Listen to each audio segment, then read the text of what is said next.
Club nights, hip hop steps. పూర్తి వివరాలకు చదవండి రేపటి సాక్షి దినపత్రిక. ఎన్నికలకు ముందు టీడీపీ కూటమి ప్రభుత్వం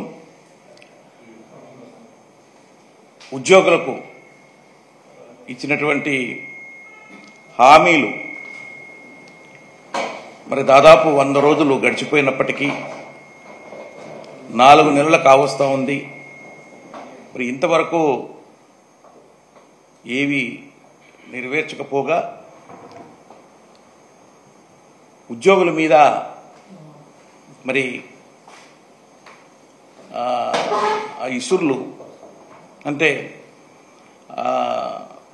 ఉద్యోగులకు వ్యతిరేకంగా మాట్లాడడం అనేది కొంత ఉద్యోగ వర్గాలలో బాధాకరంగా ఉంది. మరి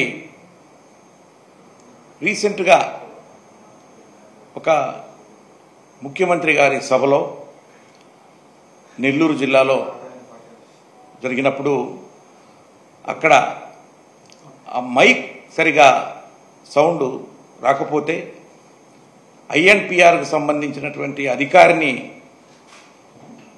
అందరి ముందు ఆ స్టేజ్ మీద పిలిచి మరి అతన్ని అవమానపరిచినటువంటి విషయం ఉద్యోగస్తులందరికీ కూడా గుర్తుంది. అంతేకాదు ముఖ్యమంత్రిగా ఉన్నటువంటి చంద్రబాబు నాయుడు గారు ఆ రోజు బెదిరించినట్టుగా నన్ను మరి 1995 ముఖ్యమంత్రిగా చూస్తారు, నేను ఎక్కడ కూడా ఎవరిని కూడా ఇచ్చేయనని చెప్పేసి ఆయనను అనవసరంగా ఆ ఐఎన్పిఆర్ అధికారి అక్కడ ఉంటే మైక్ ఎందుకు పని చేయట్లేదంటే దాంట్లో ప్రభుత్వం కూడా బాధ్యత వహించాల్సి ఉంటుంది. అక్కడ ఎందుకు పని చేయట్లేదు, ఏం చేయట్లేదు, అక్కడ మరి ఆ సిస్టమ్స్ అన్నీ కూడా సరిగా ఉన్నాయా లేవా అనేది ప్రభుత్వం కూడా చూసుకోవాలి. ప్రభుత్వం ఎంతవరకు దానికి అంతా కూడా సహకరించి ఎన్ని ఇన్స్ట్రుమెంట్స్ కానీ ఏదైనా కొనుక్కోవడానికి కూడా సహకరించింది, ఇవన్నీ కూడా ఉంటాయి. ఏమీ చూడకుండా చేయకుండా ఒక అధికారిని అందరి ముందు అది ఆ సిస్టమ్ ఆయన అన్నట్టుగా మరి అప్పటి ముఖ్యమంత్రిని చూస్తారు అని చెప్పి అనంటే అది బెదిరించినట్టుగా ఉంది అక్కడ. ఎందుకంటే అప్పుడు కూడా అట్లే చేశారు. మరి ఆ రోజున జన్మభూమి కమిటీ మీటింగ్లలో మాట్లాడుతూ ఎక్కడంటే అక్కడ అధికారుల్ని ఆ యొక్క స్టేజ్ మీదకి పిలిచి అందరి ముందు మరి వాళ్ళని అవమానపరిచి చాలామంది వాళ్ళకి హార్ట్ ప్రాబ్లమ్స్ వచ్చి పడిపోయినటువంటి సంఘటనలు కూడా మనం ఇదివరకు చూసాం.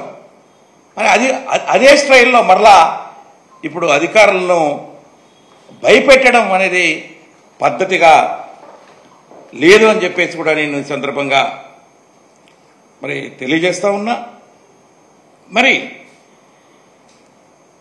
ముఖ్యమంత్రి గారు మరి సీనియర్ పొలిటీషియన్ మరి ఎన్నోసార్లు ప్రభుత్వంలో ముఖ్యమంత్రిగా చేశారు.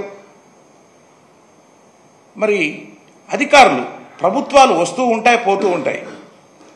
ఐఏఎస్ కానీ ఐపీఎస్ కానీ ఇతర చిన్న అధికారులు కానీ ఎవరైనా కానీ ప్రభుత్వంలో వాళ్ళు పర్మనెంట్గా ఉంటారు. వాళ్ళు రిటైర్మెంట్ వయసు వచ్చిన దాకా ఉద్యోగస్తులు పనిచేస్తూ ఉంటారు. వాళ్ళని ఎక్కడ పోస్టింగ్ ఇస్తే అక్కడ చేస్తూ ఉంటారు. ఒక మంచి అధికారిగా పనిచేసి మంచి పేరు తెచ్చుకుంటే వాళ్ళని తీసుకొచ్చి ఒక మంచి పోస్టింగ్స్ ఇస్తారు. వాళ్ళకి బాగా చేయగలుగుతాడు ఇతను, ఆ ఉద్యోగం సక్రమంగా నెరవేర్చగలుగుతాడు అని తీసుకొస్తారు. అలాగే సీఎం ఆఫీసులో కూడా మంచి అధికారులను తీసుకొచ్చి పోస్టింగ్స్ కూడా ఇస్తూ ఉంటారు. అయితే మరి ఎందుకో ఈ మధ్యకాలంలో చూస్తూ ఉన్నాం. మరి మొన్న ఎలక్షన్స్ అయిన తర్వాత గత ప్రభుత్వంలో పనిచేసినటువంటి అధికారులు, కీలక స్థానాల్లో పనిచేసినటువంటి అధికారులు, ఐఏఎస్ వాళ్ళని ఐపీఎస్ వాళ్ళందరినీ కూడా పక్కన పెట్టి పోస్టింగ్స్ చేయకుండా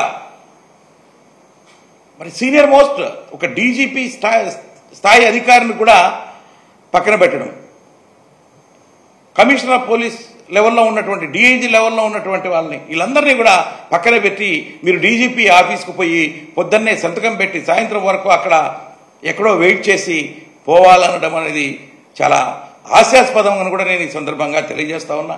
ఐఏఎస్ ఐపీఎస్ అధికారులు అంటే ఎంతో కష్టపడి వాళ్ళ జీవితంలో ఎంతో కష్టపడి సాధించుకుని ఆ ఉద్యోగము దేశానికే గర్వకారణంగా వాళ్ళ ఉద్యోగాలు చేస్తూ ఉంటే అలాంటి ఉద్యోగాలు ఏ ప్రభుత్వం వచ్చినా కూడా ఎక్కడ వేసినా వాళ్ళు పోయి ఉద్యోగాలు చేస్తూ ఉంటారు.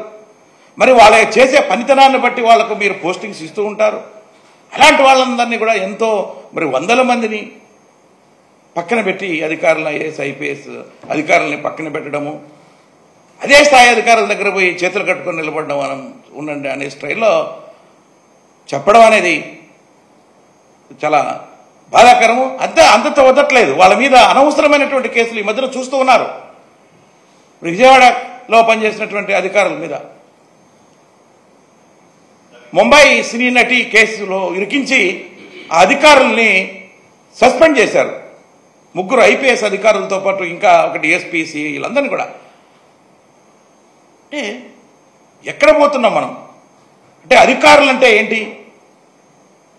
వాళ్ళను వేధించడమేనా ప్రభుత్వం? ప్రభుత్వంలో భాగంగా పనిచేస్తున్నటువంటి అధికారులు ఈ ప్రభుత్వానికి మంచి పేరు రావాలంటే అధికారులు కష్టపడి పనిచేస్తేనే మంచి పేరు వస్తుంది ప్రభుత్వాలకి. అది మర్చిపోతున్నారు. ఆ ప్రభుత్వంలో మీరు పనిచేశారు అని అంటే ఏ ప్రభుత్వం వచ్చినా ఉద్యోగి పనిచేయాల్సిందే. వాళ్ళు చెప్పినటువంటి వాళ్ళు ఎక్కడ వేస్తే అక్కడ చేయాల్సిందే, అక్కడ చేయాల్సిందే. నేను ఇంతకుముందు కూడా చెప్పాను, ఉద్యోగి ఏదైనా కానీ అతను చేసేటువంటి పనులు ఒక సిస్టమేటిక్గా రూల్స్ ఉంటాయి. ఆ రూల్స్ ప్రకారంగా ఆ ఉద్యోగి చేస్తాడు. అంతేగాని మనం ఎట్లా చెప్తే అట్లా చేయరు.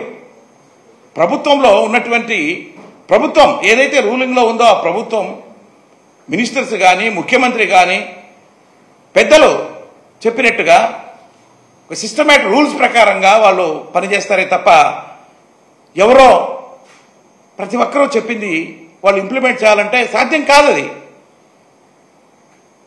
అలా చేయకపోతే ఇంతకుముందు ప్రభుత్వంలో ఉన్నప్పుడు వీళ్ళు మరి లోకేష్ గారు పర్టికులర్లీ ఒక రెడ్ బుక్ అని పెట్టుకుని ఆయన చెప్పినట్టు ఏది చేయలేదనేటువంటి నెపంతో అందరినీ రెడ్ బుక్లో రాసుకుంటున్నాను, ఎంత చూస్తున్నానని చెప్పేసి చెప్పడం. ఈరోజు ఆ ప్రభుత్వం వచ్చిన తర్వాత వాళ్ళందరినీ కూడా వేధిస్తూ నిన్న కూడా మాట్లాడుతూ విశాఖపట్నంలోనే ఎక్కడో మాట్లాడుతూ చెప్తున్నాను, రెడ్ బుక్లో పేర్లు రాసుకున్న వాళ్ళ అంతులు చూస్తా వాళ్ళందరికీ చేస్తారని చెప్పి ఈ పక్కన పెట్టడమే కాదు, వాళ్ళకి ఉద్యోగాలు ఇవ్వకుండా వాళ్ళందరినీ కూడా సాధిస్తూ మరి ఆ రెడ్ బుక్ రాజ్యాంగం మరి ఎక్కడి నుంచి తీసుకొచ్చారో నాకు అర్థం కావట్లే. మరి ఇక్కడ రాజ్యాంగం అనేది ఒకటే ఉంది దేశంలో, కాన్స్టిట్యూషన్ ఆఫ్ ఇండియా ఒకటే ఉంది దేశంలో. దాన్ని వీ హ్యావ్ టు ఫాలో.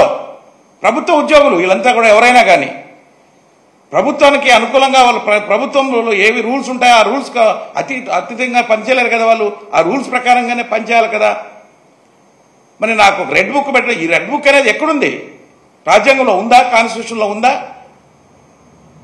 ఈ రోజున నువ్వు రెడ్ బుక్ అని పెడతావు, ఇంకొక ఆయన నువ్వు నీ తర్వాత ఇంకొక ఆయన వస్తాడు, ఆ రోజు ఆయన అట్లా చేశాడని చెప్పేసి ఇంకొక రకంగా చేస్తారు.